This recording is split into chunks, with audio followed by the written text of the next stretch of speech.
بسم اللہ الرحمن الرحیم۔ السلام علیکم۔ آج کی ہماری کہانی کا موضوع ہے عروج کو زوال ہے۔ ایک بادشاہ اپنے وزیروں کے ساتھ کشتی میں کسی سفر پر جا رہا تھا۔ راستے میں عصر کی نماز کا وقت ہوا تو کشتی دریا کے کنارے لگا کر وضو کرنے لگا۔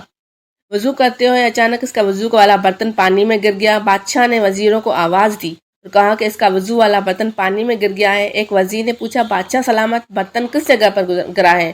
بادشاہ نے ہیرے کی قیمتی انگوٹھی اتاری اور پانی میں پھینک کر کہا کہ اس جگہ پر گرا ہے۔ وزیر نے اسی جگہ دریا میں چھلانگ لگا دی اور برتن لے کر باہر آ گیا۔ وزیر جب برتن باہر لے آیا تو برتن میں جانک کر حیران ہو گیا کہ بادشاہ کی انگوٹھی اسی برتن میں پڑی ہے۔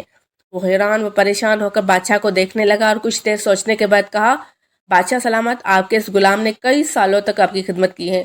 اب میں بڑھاپے کے قریب ہوں اور مزید آپ کی خدمت کرنے سے قاصر ہوں، چنانچہ اب میں آپ سے رخصت چاہتا ہوں۔ بادشاہ نے وزیر کو بہت روکا، لیکن وزیر کے بے حد اصرار پر بالآخر بادشاہ نے اس سے کہا کہ ٹھیک ہے، اگر تم جانا چاہتے ہو تو چلے جاؤ۔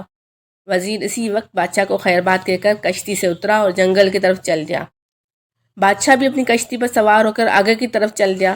کافی دور جانے کے بعد یکایک دریا میں سیلاب اٹھا اور کشتی غوطہ کھا کر الٹ گئی۔ بادشاہ دریا میں ڈوبنے ہی والا تھا کہ اس کے ہاتھ سے ایک لکڑی کا تیرتا ہوا صندوق آ گیا۔ بادشاہ اس صندوق پر بیٹھ گیا۔ صندوق بادشاہ کو لے کر تیرتا ہوا کئی میل دور ایک انجان بستی کے ساحل پر جا لگا۔ بادشاہ نیچے اترا اور اس بستی میں چلا گیا۔ بھوک اور پیاس سے بادشاہ کا برا حال تھا۔ چلتے چلتے اچانک بادشاہ کی نظر ایک شخص پر پڑی جو اپنی ریڑھی پر بنے ہوئے چنے بیچ رہا تھا۔ بادشاہ اس شخص کے پاس گیا اور اس سے کہا کہ میں یہاں مسافر ہوں، میں کشتی میں سفر کر رہا تھا کہ یکایک سیلاب آیا اور میرا تمام ساز و سامان اور اشرفیاں دریا میں بہہ گئیں۔ بڑی مشکل سے جان بچا کر ادھر پہنچا ہوں۔ اب میرے پاس کھانے کو کچھ نہیں، تمہارا احسان ہوگا، کچھ چنے کھانے کو دے دو۔ بادشاہ کی حالت دیکھ کر کچھ چنے بادشاہ کو دیے اور ساتھ ہی کہا کہ اگر تم روزانہ جنگل سے لکڑیاں کاٹ کر مجھے لا دو تو میں اس کے بدلے تمہیں بھونے ہوئے چنے دے دیا کروں گا۔ بادشاہ کو اس انجان بستی میں اپنا پیٹ پالنے کا کوئی دوسرا راستہ نظر نہیں آ رہا تھا، چنانچہ اس نے یہی کام شروع کر دیا۔ اور رات اسی چنے والے کی کٹیا میں سوتا، صبح اٹھ کر جنگل کی طرف نکل جاتا اور دن بھر کی مشقت کے بعد لکڑیاں کاٹ کر اس چنے والے کو دے دیتا۔ اسی حالت میں کئی سال گزر گئے۔ ایک دن بادشاہ حسب معمول جنگل سے لکڑیاں کاٹ کر آ رہا تھا کہ راستے میں ایک بنگی اپنی غلاظت سے بڑا ڈبہ اٹھا کے جا رہا تھا۔ جیسے ہی بنگی پاس سے گزرا تو بادشاہ کی لکڑیاں بنگی کے ڈبے کو لگی اور وہ ڈبہ بادشاہ کے اوپر گر گیا۔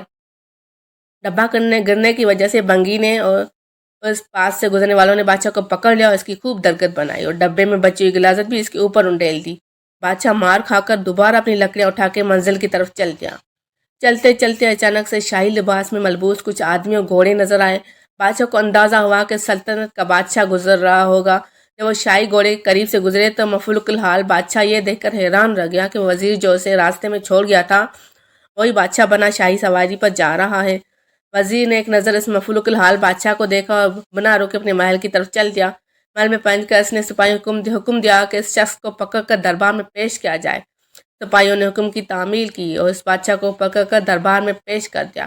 وزیر جو بادشاہ بنا کھڑا تھا، سپاہیوں کو حکم دیا کہ اسے نہلا کر عمدہ لباس پہنایا جائے۔ جب اسے نہلا کر اور عمدہ لباس پہنا کر سپاہیوں نے دربار میں پیش کیا تو وزیر نے بادشاہ کو دیکھ کر کہا کہ بس ثابت ہوا کہ ہر عروج کو زوال ہے۔ بادشاہ سلامت، جس دن آپ نے اپنی قیمتی انگوٹھی پانی میں پھینکی تھی اس دن میں بہت حیران ہوا، اس سے زیادہ حیران و پریشان میں اس بات پر ہوا کہ وہ انگوٹھی اسی برتن میں جا گری۔ اس دن میں سمجھ گیا تھا کہ بادشاہ اپنے عروج کی انتہا پر ہے اور مجھے یقین تھا کہ اس قدر عروج کو اب زوال ان قریب ہے، چنانچہ اسی لیے میں آپ کو ادھر ہی چھوڑ آیا اور آج آپ زوال کی انتہا پر کھڑے ہیں، اس لیے عروج اب آپ کا منتظر ہیں۔ اس کے بعد وزیر نے بادشاہ کو گھوڑے اور تحائف دے کر اپنی سلطنت کی طرف روانہ کر دیا۔